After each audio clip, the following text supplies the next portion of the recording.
Muscular dystrophy में जो एक टाइप होता है जिसको ड्यूशन मस्कुलर डिस्ट्रॉफी कहते हैं, जो कि छोटे बच्चों में प्रॉब्लम होती है। 3 साल का जब बच्चा होता है उस टाइम पे, या 4 साल का होता है उस टाइम पे ये प्रॉब्लम सिम्टम्स इसके दिखाई देते हैं। तो आप किस तरह से अपनी जो आपका जो भी बच्चा है जिसको ये प्रॉब्लम है उसमें किस तरह से आप पहचान सकते हैं, वो कौन से ऐसे सिम्टम्स हैं जिसकी वजह से आप जान सकते हैं कि आपके बच्चे को ये प्रॉब्लम है। क्योंकि जनरली क्या होता है कि मस्कुलर डिस्ट्रॉफी जब किसी बच्चे को होती है तो जो पेरेंट्स होते हैं और बहुत से डॉक्टर भी उस बीमारी को ठीक टाइम पे या सही टाइम पर पहचान नहीं पाते, जिसकी वजह से ये प्रॉब्लम जो है ज़्यादा बढ़ जाती है। जैसे जैसे टाइम बढ़ता जाता है और जो प्रॉब्लम होती है वो प्रॉपर वे में डायग्नोज नहीं होती, तो थोड़े ही टाइम में 1 साल 2 साल में बच्चा इतना वीक हो जाता है कि उसको आगे को ट्रीट करना जो है बहुत ही मुश्किल हो जाता है, और उसकी मसल्स में दोबारा से स्ट्रेंथ लाना जो है उसमें भी काफ़ी परेशानी होती है। तो हम कौन से ऐसे सिम्टम्स हैं जिससे अगर बच्चे में दिखाई देते हैं तो उससे हमें पहचान जाएंगे कि इसको मस्कुलर डिस्ट्रॉफी है। इसमें जो पहला सिम्टम होता है वो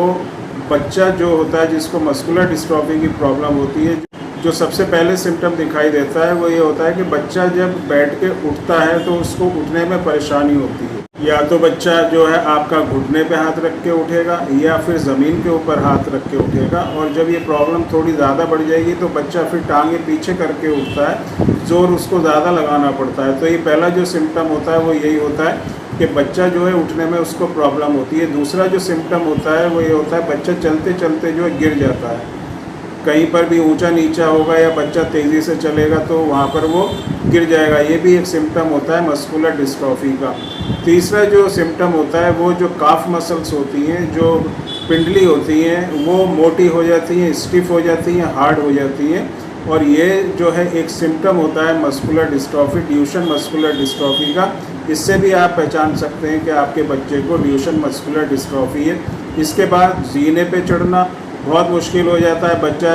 जो है जीने पे या कहीं ऊंचा होता है वहाँ पर वो चढ़ नहीं पाता, ये भी एक सिम्टम होता है मस्कुलर डिस्ट्रॉफी का। इसके बाद जो एक और सिम्टम होता है कि बच्चा जो है पंजे के ऊपर चलने लगता है, एड़ी उठा के चलने लगता है, तो ये भी एक सिम्टम होता है मस्कुलर डिस्ट्रॉफी का। इसके बाद अगर ज़्यादा प्रॉब्लम बढ़ जाती है तो उसका जो सीना होता है बच्चे का वो आगे की तरफ, चेस्ट रीजन जो है वो आगे की तरफ निकलने लगता है, जो पीठ होती है वो अंदर की तरफ चली जाती है, ये भी एक सिम्टम होता है मस्कुलर डिस्ट्रॉफी का। तो इनिशियल जो सिम्टम्स होते हैं, स्टार्टिंग में जो भी सिम्टम्स होते हैं, इस तरह के सिम्टम्स अगर आपके बच्चे को दिखाई देते हैं तो आप समझ जाएं और उसको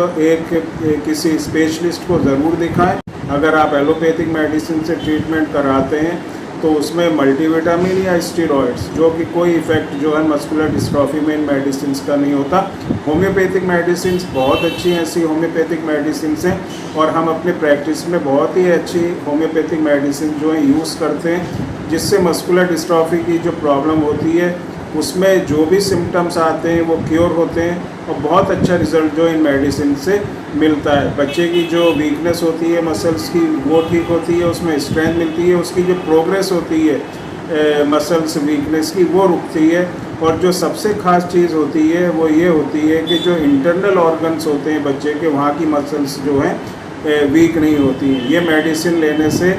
जो है आपके बच्चे के इंटरनल ऑर्गन्स के ऊपर कोई इफ़ेक्ट नहीं होता, और जो उसकी मसल्स होती हैं वो भी स्ट्रॉन्ग होती हैं, उसके अंदर स्ट्रेंथ आती है। बहुत अच्छी इफ़ेक्टिव होम्योपैथिक मेडिसिन हैं। तो आप जो है अगर आपके बच्चे को इस तरह की प्रॉब्लम आप अगर लगता है आपको, या उसको डायग्नोस किया गया है कि इसको ड्यूशन मस्कुलर डिस्ट्रॉफी है, तो एक बार व्हाट्सएप नंबर जो कि डिस्क्रिप्शन बॉक्स में दिया गया है उस पर आप कॉन्टैक्ट